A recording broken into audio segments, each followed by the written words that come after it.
Hello everyone, you are watching serial से आपा, जहां पे मिलती है आपको आप ही के फेवरेट शो से जुड़ी जानकारी। बात करते हैं टीवी सीरियल तेरी मेरी डोरियों के अपकमिंग ट्रैक की। तो एपिसोड की शुरुआत में दिखाया जाएगा कि जसलीन यश के पास आती है उससे बात करने और कहती है कि मुझे नहीं पता था कि तुम यहाँ रह रहे हो। यश कहता है कि मैं आजकल यहाँ रह रहा हूँ, बट मुझे फॉरेन कंट्रीज़ जाना पड़ता है। साहिबा कहती है अंगद से कि क्या इन दोनों के रिश्ते में दरार आई है और ये लोग आगे बढ़ पा रहे हैं और हमारी तरह इनका आगे बढ़ना मुश्किल है। अंगद कहता है कि हाँ, जैसे हमारे रिलेशनशिप में दरार आई थी बिल्कुल वैसे ही। साहिबा अंगद से कहती है लेकिन हमारे रिलेशनशिप में जो दरार आई थी वो तुम्हारे डिसीजन की वजह से आई थी। अंगद कहता है कि क्या बात कर रही हो तुम। यश यहाँ जसलीन से कहता है कि और कियारा कहाँ है और गैरी कैसा है। जसलीन कहे कि कियारा लंदन में पढ़ रही है और गैरी अब इस दुनिया में नहीं है। यश जसलीन से कहता है तुमने मुझे क्यों नहीं बताया इन सब के बारे में। जसलीन चुप रहती है। सीरत यहाँ पर देखती है जसलीन यश से बात कर रही है और वो सोचती है कि आखिर ये लोग किस बारे में बात कर रहे हैं। अंगद कहता है यहाँ पर साहिबा से कि क्या तुम मनवीर यानी कि मम्मा के डिसीजन के बारे में बात कर रही हो। तो मैंने ऑलरेडी तुमको बता दिया है कि मुझे नहीं पता था कि वो ऐसा कुछ अनाउंसमेंट करने वाली हैं। तभी दादी साहिबा से कहती हैं कि पुत्र, मुझे तुझसे बात करनी है और तुझे और अंगद को मुझे गुरुद्वारा ले जाना है। अंगद साहिबा से कहता है कि तुम कहाँ जा रही हो।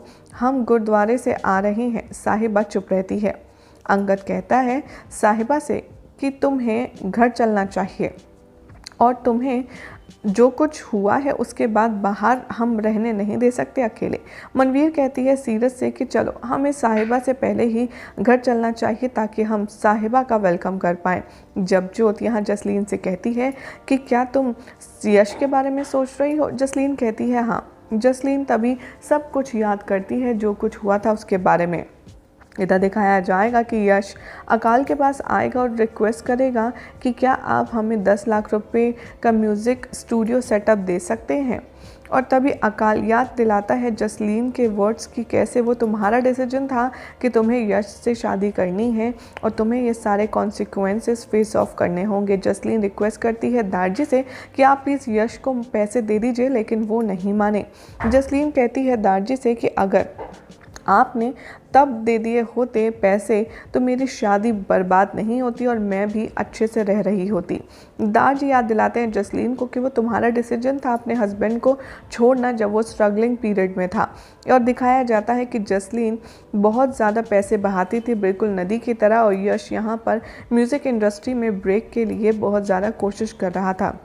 जसलीन अभी भी दारजी को ही ब्लेम करती है अपनी शादी को ख़राब करने के लिए और वहाँ से चली जाती है। दारजी या जब जोत से कहते हैं कि क्या वाकई मैंने अब जसलीन की शादी बर्बाद की है।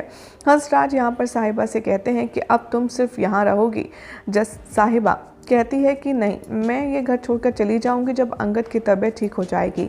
मनवीर वहाँ आती है और कहती है कि नहीं, अंगद को अभी ज़रूरत है आराम की और वीर अंगद को वहाँ से ले जाता है। यही सब दिखाया जाएगा शो के अपकमिंग ट्रैक में, जिसमें देखना होगा बेहद इंटरेस्टिंग कि क्या होता है अब शो की कहानी में आगे। क्या साहिबा अंगद के लिए रुकती है या फिर हमेशा के लिए बरार मेंशन छोड़कर चली जाएगी। फिलहाल तो ऐसी मज़ेदार अपडेट्स के लिए चैनल को आप सब्सक्राइब कर लीजिए। वीडियो को लाइक शेयर करना बिल्कुल भी ना भूलें।